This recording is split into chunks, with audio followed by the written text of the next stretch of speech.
You may be feeling overwhelmed by the loss of a job. Top Canadian broadcaster Bell Media laid off hundreds of employees this week following their mental health awareness push just days prior. Now, these layoffs impact jobs in radio and television, mainly behind the scenes work, but also a few on-air people were laid off as well.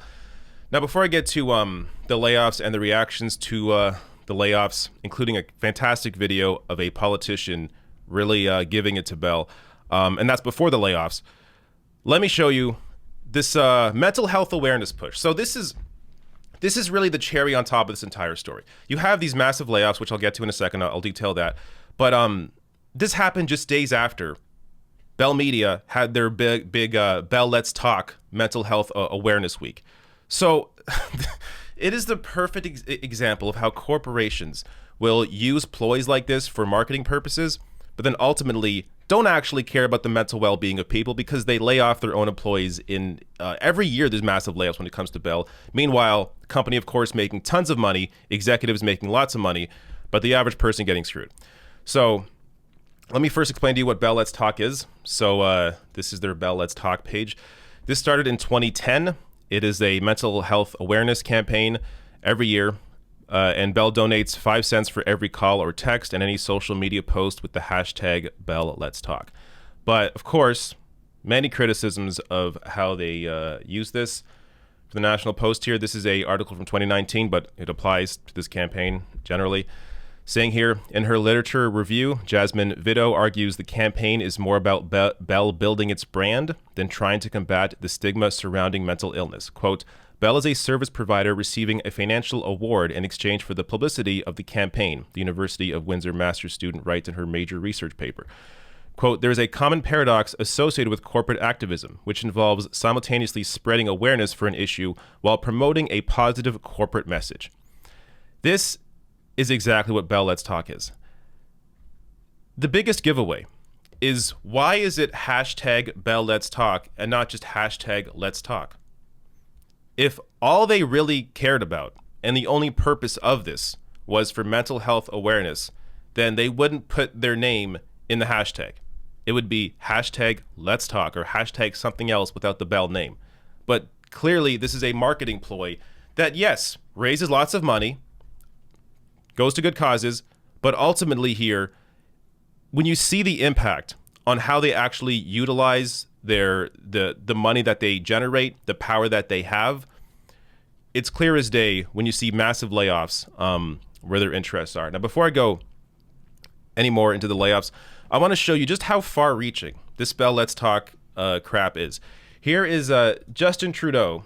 This is just last week before the layoffs, giving his comments on Bell Let's Talk Day. Hello, everyone. Bell Let's Talk Day is a reminder to all of us that it's okay to not be okay. And as we continue to deal with the global COVID-19 pandemic, that message is more important now than ever before. This has been a challenging time for many. You may be feeling overwhelmed by the loss of a job. Let me just stop there.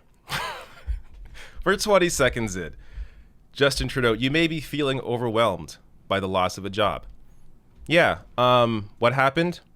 A week later, Bell Media lays off 210 Toronto area employees. Well, it's a good thing they had Bell Let's Talk Day. All those people who are laid off can just tweet out hashtag Bell Let's Talk and everything's better.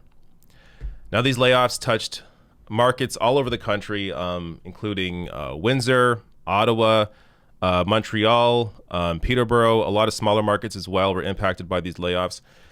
Unifor, Canada's largest private sector union, put a message out here saying last summer, Canada's major broadcasters asked the Canadian Radio, Television and Telecommunications Commission, the CRTC, for relief from Canadian content rules, saying that local news gathering is sacred.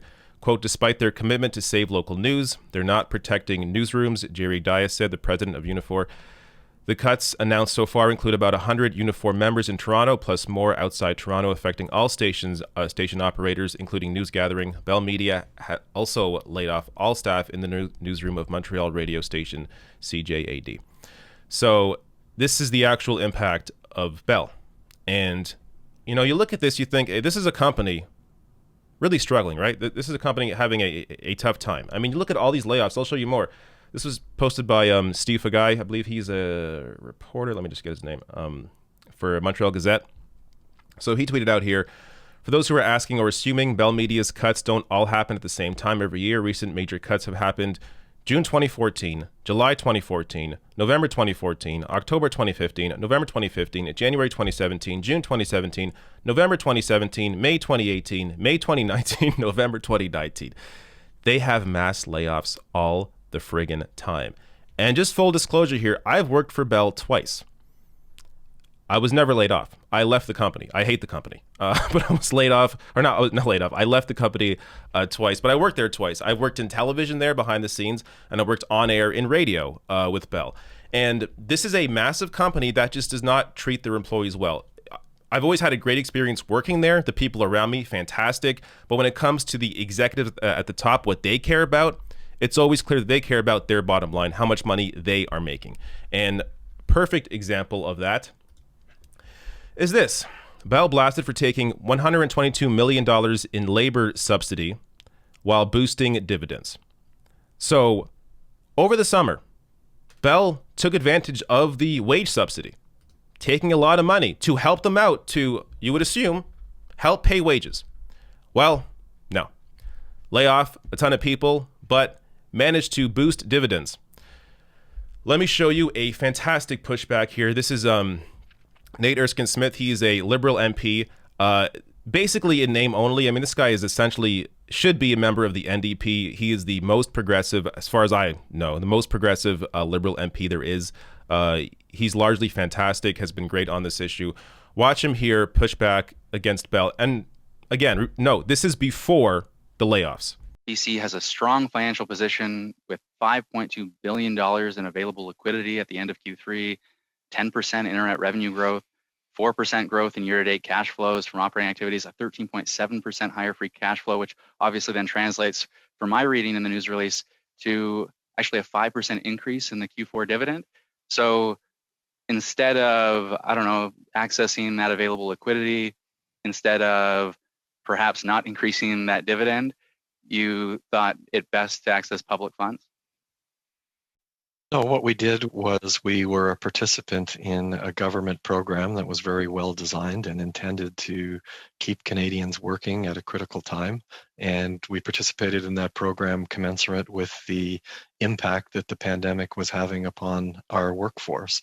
And, I have to say that, when you quote our financial results, and I don't do math as quickly as you do, but you do have to remember that in order to build Canada's networks, in order to invest in 5G, in order to have fiber rolled out to 5.6 million households and wireless home internet targeted to reach 1 million households, you need investment capital. And the only way you get investment capital is from shareholders that are willing to invest their money with your company in order to fund your network expansion. So if we don't have investment capital and if we're not delivering shareholder returns, Canada will not have the level of investment that's needed to build the networks that we need in order to. Okay, that's a long way of saying, though, that where Main Street businesses are getting crushed in a pandemic and you see increased dividends, you could have gone from $5.2 billion in available cash flow down to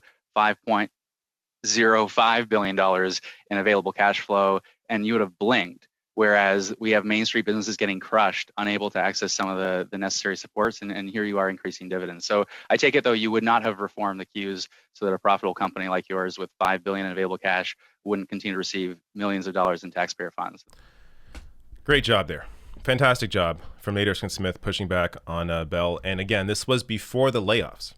So he's just criticizing them over taking the wage subsidy when they. So just to summarize here, Bell has over $5.2 billion in available liquidity.